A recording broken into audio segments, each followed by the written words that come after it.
Hi, I'm Christina and this is my reading wrap up for May 2020. I read 4 books this month. I have 1 2-star read, 2 4-star reads and 1 5-star read. So I read 1 fantasy, 1 science fiction and 2 mystery thrillers. Now I have book reviews for all 4 of these, so I'll link those down below if you're interested in one of the books slightly more than the others. The first book I read in May is Everything is Lies by Helen Callahan. Now I gave this one 2 stars. It is a mystery thriller and you follow the main character of Sophia, who is a 20-something-year-old girl living in London, and she gets a strange phone call from her mother and she says she'll go and meet them the next day. So she goes back home and she finds that her mum is dead and her dad is barely alive in an apparent murder-suicide. So I thought the premise sounded really intriguing and I was hoping there was going to be lots of twists and turns and it was going to be really exciting, but I found it just kind of dull and the characters were very one-dimensional and it just didn't have much of a thrill factor for me. So yeah, disappointed first read.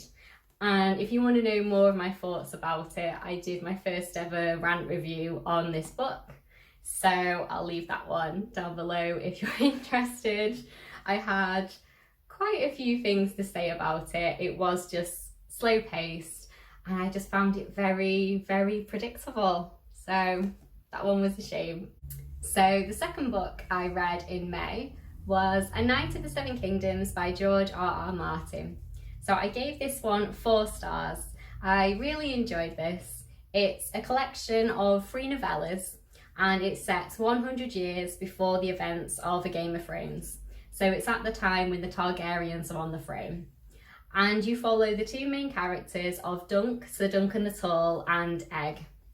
And it was just so lovely to dive back into George R.R. Martin's world and to see some famous events unfold and to kind of delve into the history of some characters, well, the 2 characters, and I really liked it. I'd say if you've read the series but you haven't read the novellas, I'd say definitely pick them up, give them a go. And this is a really nice version because it's illustrated and it just gives it something a little extra special.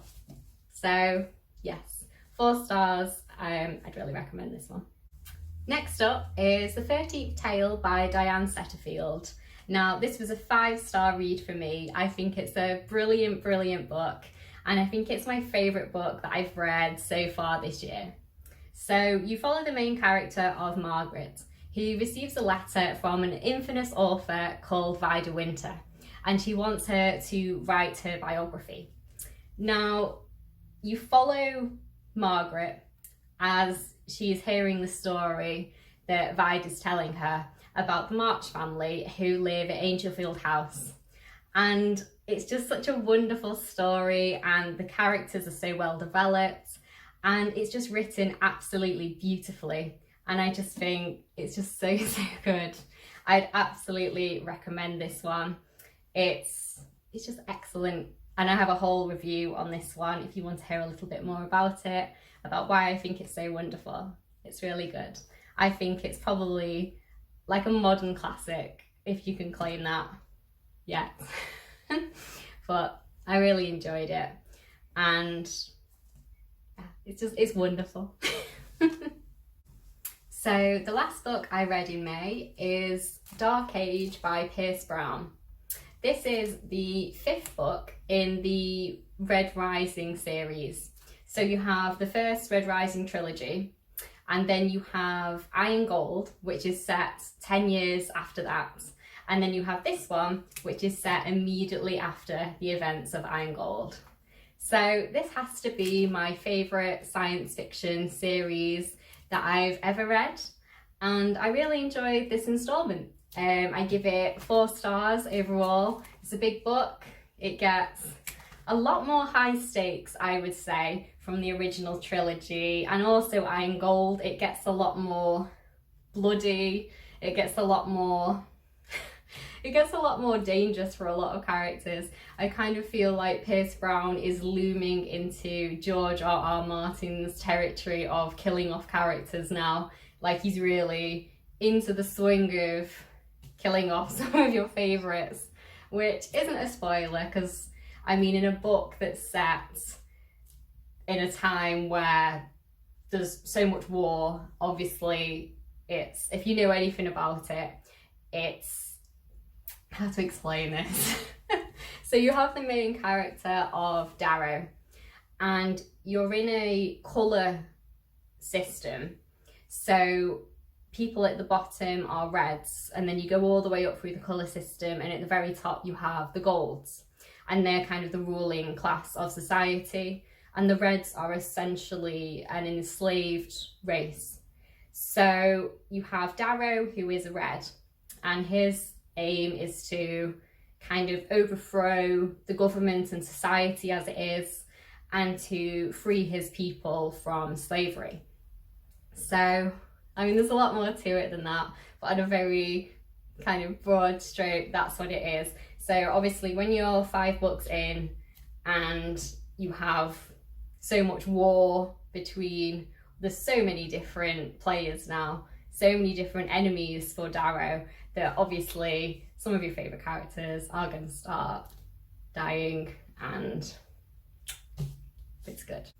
It's definitely my favourite science fiction series, and I think that's just because it has such great world building, and you have so many characters. I mean, when I was reading this, actually, I did have to keep flicking back to the front to see who everyone was, because it's been a while since I read Iron Gold, and a lot of the names, I was like, who was that again? So I had to go back quite a few times. I was probably halfway through before I stopped flipping back going, who was that again? I can't remember who that was.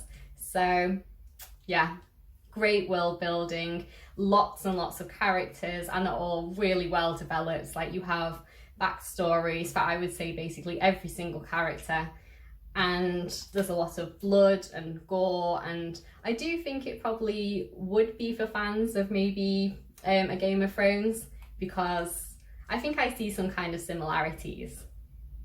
I don't know if anyone else does, but yeah, it's a good book, and it's a great series if you want to kind of delve into a series and start from scratch.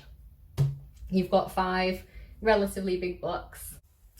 So these are the 4 books that I read in the month of May. Let me know your thoughts on any of these down in the comments below. Have you read any of them? Do you think you'd like to read any of them? And if you like this video, please like it. And if you'd like to see more bookish content from me, then please subscribe. I'll see you in my next video. Bye!